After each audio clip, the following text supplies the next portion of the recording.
3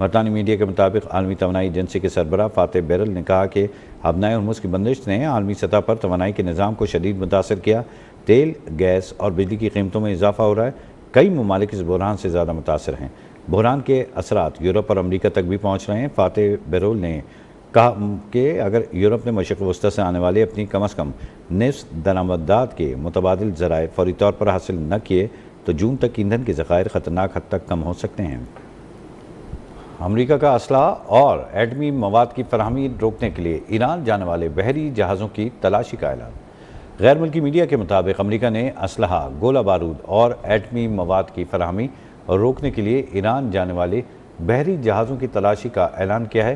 امریکی navy advisory کے مطابق ایران جانے والے بحری جہازوں کی تلاشی لے کر چیک کیا جائے گا کہ کہیں ان میں ہتھیار، ویپن سسٹمز، اسلحہ، ایٹمی مواد، خام یا صاف تیل، لوہا، اسٹیل یا ایلومینیم تو نہیں لدا۔ ایران جانے والے جہازوں کی یہ تلاشی کھلے سمندروں میں کہیں بھی لی جا سکے گی۔ دشمن کے کسی بھی خطرے یا جارحیت کا مقابلہ کرنے کے لیے تیار ہیں۔ ایران نے آرمی چیف میجر جنرل امیر حاتمی نے کہا کہ دشمن ایرانی قوم کو جھکانے کی حسرت اپنے ساتھ قبر میں لے کے جائیں گے۔ ایران کو مغلوب کرنے امریکہ اور اسرائیل کا خواب کبھی شرمندہ تعبیر نہیں ہوگا۔ ایرانی قوم اپنے وقار کے تحفظ کے لیے پوری طرح متحد ہے، آخری سانس تک اپنے عہد پر قائم رہیں گے۔ رہبر اعلیٰ کی شہادت سے قوم کے حوصلے پست ہونے کے بجائے مزید مضبوط ہوئے ہیں۔ دشمن نے سمجھا تھا کہ قیادت کو نشانہ بنا کر وہ ایران کو ہرا دیں گے، لیکن یہ ان کی بڑی بھول ہے۔ دہائیوں سے جاری دباؤ اور حملوں کے باوجود عوام کا آہنی عزم متزلزل نہیں ہوا۔ مزید کہا کہ جب ایرانی سفارتی حکام مذاکرات میں مصروف تھے تب ملک کو دشمن کی جارحیت کا سامنا کرنا پڑا۔ ایک مرتبہ پھر آپ کو چکر لیے چلیں گے جہاں پر وزیر اطلاعات سندھ شرجیل انعام میمن اس وقت تقریب سے خطاب کر رہے ہیں۔ اعوذ باللہ من الشیطان الرجیم، بسم اللہ الرحمن الرحیم۔ آج کی اس تقریب کے مہمان خصوصی پاکستان پیپلز پارٹی کے سینئر لیڈر سید خورشید احمد شاہ صاحب،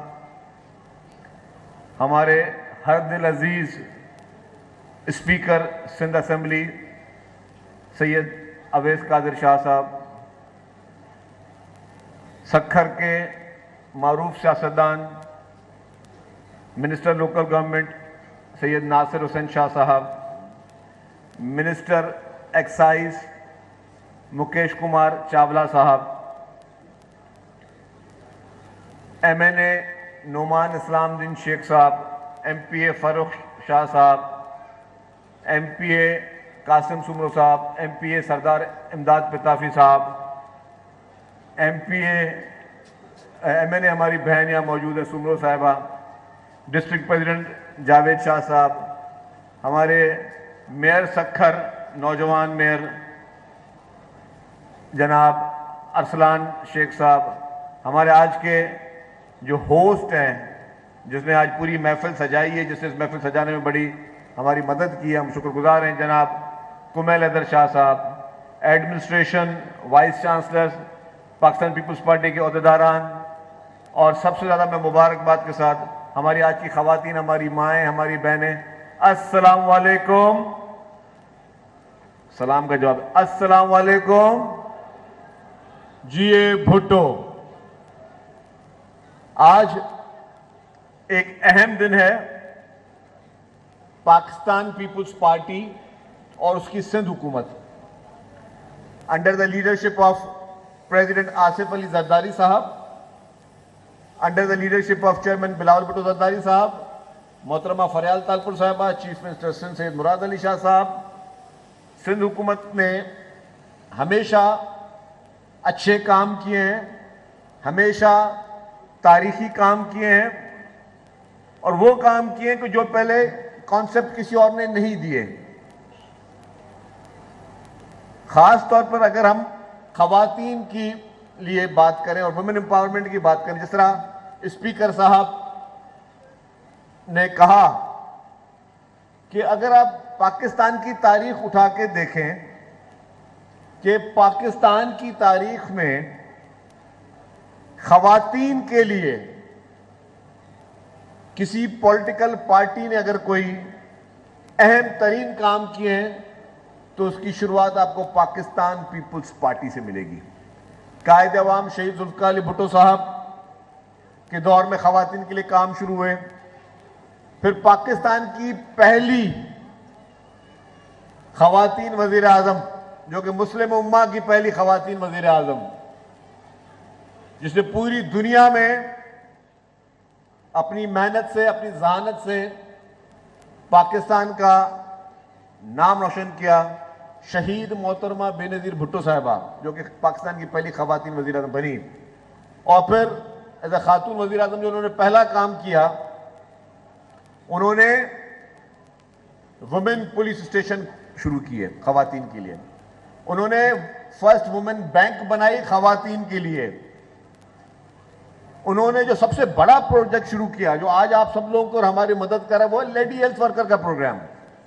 لیڈی ہیلتھ ورکر جس میں ہزاروں خواتین کام کر رہی ہیں، وہ کوئی چھوٹا پروگرام نہیں تھا، وہ ایک بہت بڑا پروگرام تھا.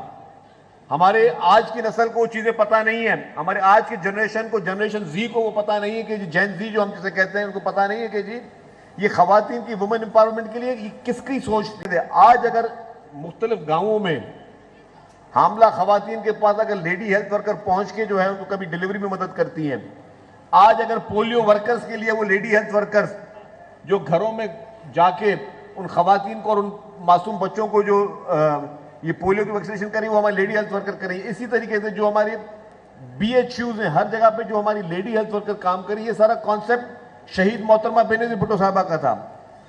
پھر اس کے بعد جب پریزیڈنٹ آصف علی زرداری صاحب کو حکومت ملی تو دنیا کا تاریخی پروگرام، یہ چھوٹا پروگرام نہیں ہے، پوری دنیا میں آج بھی اگر آپ کے ملک میں جو بھی حالات ہوتے ہیں، مختلف چیزیں ہوتی ہیں، آپ دیکھیں کہ آپ کی جتنے بھی انٹرنیشنل ادارے ہیں، آپ کی آج آئی ایم ایف جو ہے وہ کون سے پروجیکٹ کو آج تعریف کر رہی ہے؟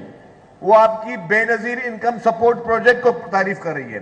جو بے نظیر انکم سپورٹ پروگرام جو کہ محترم آصف علی زرداری صاحب کی ذہانت تھی، ان کا ویژن تھا کہ پاکستان بھر میں، یہ کسی ایک شہر ایک صوبے کی بات نہیں تھی، پورے پاکستان بھر میں غربت کی لکیر کے نیچے جتنی خواتین ہیں ان کا ڈیٹا جمع کرنا اور ان کو ہر ماہ کفالت دینا. ہمارے پاس اس سے پہلے خواتین جو ہیں وہ ووٹ دینے تک نہیں جانتی تھیں، بغیر شناختی کارڈ کے ووٹ نہیں دیا جا سکتا تھا، اور خواتین کے لوگ شناختی کارڈ نہیں بناتے تھے. ہمارا اتنی بیکورڈ سوسائٹی تھی. اور میں کسی ایک شہر، ایک علاقے کے، ایک قصبے کی بات نہیں کر رہا ہوں، میں پورے پاکستان کی بات کر رہا ہوں. پاکستان کے ہر صوبے کے رورل ایریاز میں خواتین کے آئی ڈی کارڈ لوگ نہیں بنواتے تھے. لیکن جس طریقے سے پریزیڈنٹ آصف علی زرداری صاحب نے یہ بی آئی ایس پی شروع کیا تو ادھر لوگوں نے اپنی بہنوں بچیوں کے آئی ڈی کارڈ بنوانا شروع کیے. اور پھر آپ نے دیکھا کہ جب ان کے آئی ڈی کارڈ بنے تو وہ ووٹ دینے کے لیے بھی جاتی ہیں وہ خواتین. اور وہی جو ہے ہماری بہنیں مائیں جو ہیں اب وہ آپ کو ہر جگہ پہ نظر آتی ہیں. تو یہ بھی وومن امپاورمنٹ کے سب سے بڑی بات تھی.